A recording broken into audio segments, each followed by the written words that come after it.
you ever been on YouTube and saw a video that seemed pretty intriguing and then kept scrolling and then happened to notice another video that looked just like that video you just saw? This is something called content hacking, and it's a strategy that a crap ton of people are using, but no one's really talking about. YouTube will never look the same to you after watching this video, because content hacking is like that thing where once you see it, you can't not see it. But this is a very powerful strategy that you can use to grow your own YouTube channel and your audience and ultimately your business. Hey friend, this is James, the Prophet of Your Knowledge. If you're looking to grow your income, work fewer hours, and make a big impact by sharing your knowledge, passions, and skills on the internet, this is the channel for you. And if you're really serious about turning your knowledge into a passive income stream, then I put together a 5-step action guide that's gonna walk you through how to earn your first $500 per month of passive income, teaching stuff online. It's totally free, it's step-by-step, it's actionable, and it's in the description. Or you can always visit profityourknowledge.com/guide to pick it up. So on the surface, content hacking can seem like stealing, and it is, but there's a good way to do it and a bad way. I'm gonna show you the good way. One of my favorite books of all time is Steal Like an Artist by Austin Kleon. I think any creative person should read this book. Inside the book, Austin shares a story about Kobe Bryant. Kobe admitted that all of his moves were stolen from watching tapes of his heroes,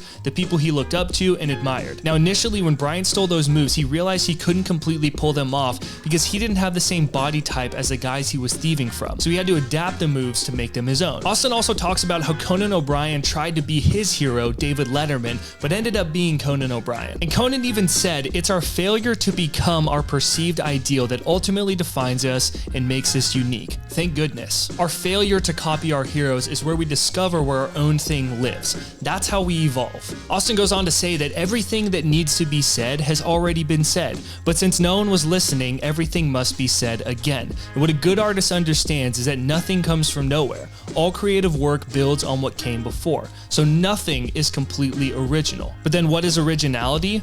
Undetected plagiarism. So when I first read this book and I was focusing on growing my business and creating content and that sort of stuff, I started to notice this undetected plagiarism everywhere. Video after video, I saw creators putting out content 5 months, 2 months, sometimes a couple years later than another creator that I follow, and the content looked and felt the same. But what was unique about it is that they brought their own unique perspective and stories and examples and teaching stories and all that sort of stuff to the table. So this got me thinking, rather than create videos that I think people would want, what if I could steal video ideas that are guaranteed to get views? Now I know what you're thinking, James, isn't that copying? It is, but there's a right way to do it. Like Austin said, nothing comes from nowhere. All creative work builds on what came before. So even if something seems to be totally original, it's because they got influence from other outside sources. And that's what we want to do here when it comes to content hacking. So this is a video that came out from Alex Hormozi where it said, "Adapt or die, get rich in the AI revolution 2023. A few months later, I was scrolling on YouTube and then I saw this video pop up that also said adapt or die with the robots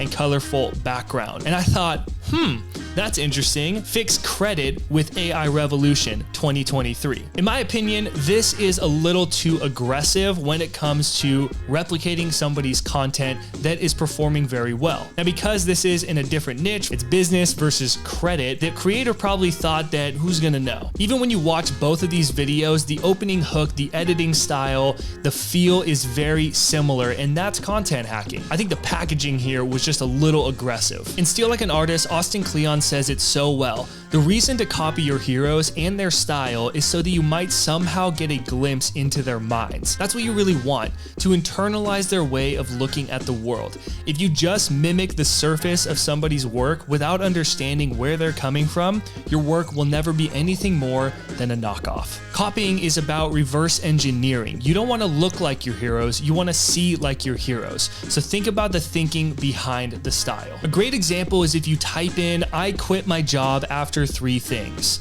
You're gonna get a huge list of these videos where the titles look relatively the same and the thumbnails even. But the people who make those videos have unique stories and lessons learned. They're just replicating a type of content that is performing well on the platform. And that's what we're going for. But the question is, how can we use this strategy ethically and pull it off? Start by making a list of your heroes, the people that you look up to and that you admire. We also want to think about heroes that have a similar audience to us. So when I make a list like that, a hero for me would be Pat Flynn. I love Pat Flynn. I've been following for a very long time, and we have a similar audience, which is creators. So when you have this list, you want to go to each person's YouTube channel, go down to videos, and then click on popular.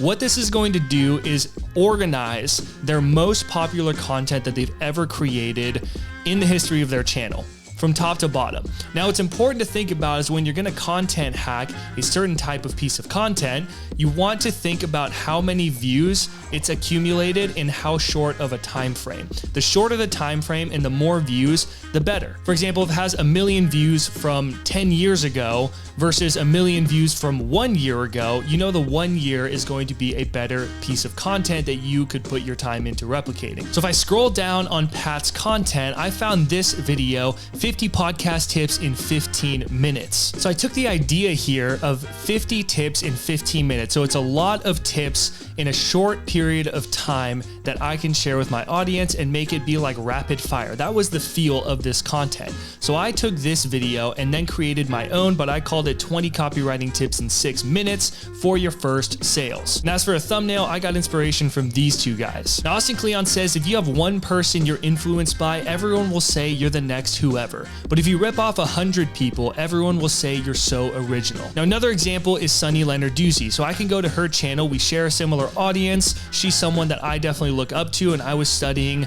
from when I first started as an entrepreneur as well. So I definitely enjoy Sunny's content. But I'll go to her channel, go to videos, and then go down to popular.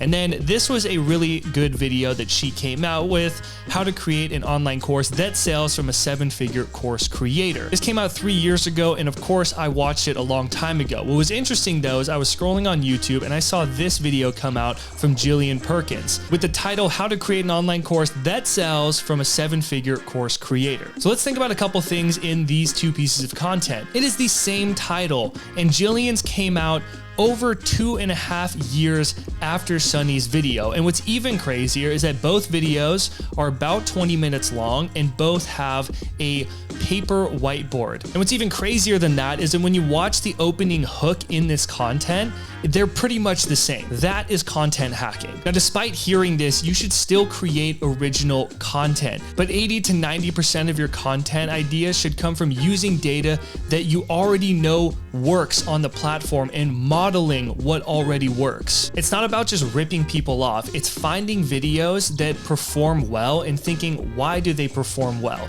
You don't want to just steal the exact script that someone put a bunch of time into building, but there's a pace to the way that they speak.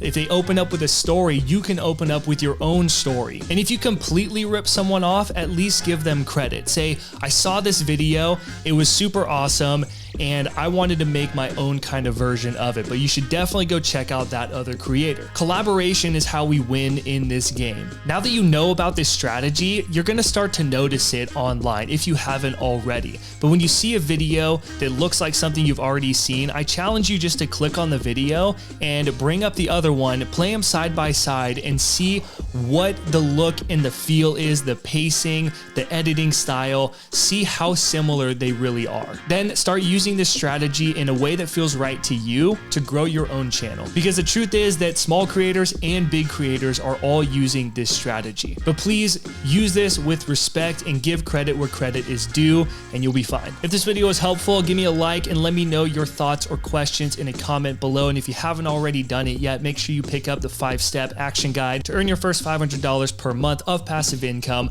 teaching stuff that you already know online. Now, if you're thinking about growing your online business and your YouTube channel, you're gonna have to learn about marketing, which is why you should check out this video where I share with you 3 marketing principles I wish I knew earlier. Take what you learned here, get out there, make something happen, and I'll see you in the next one.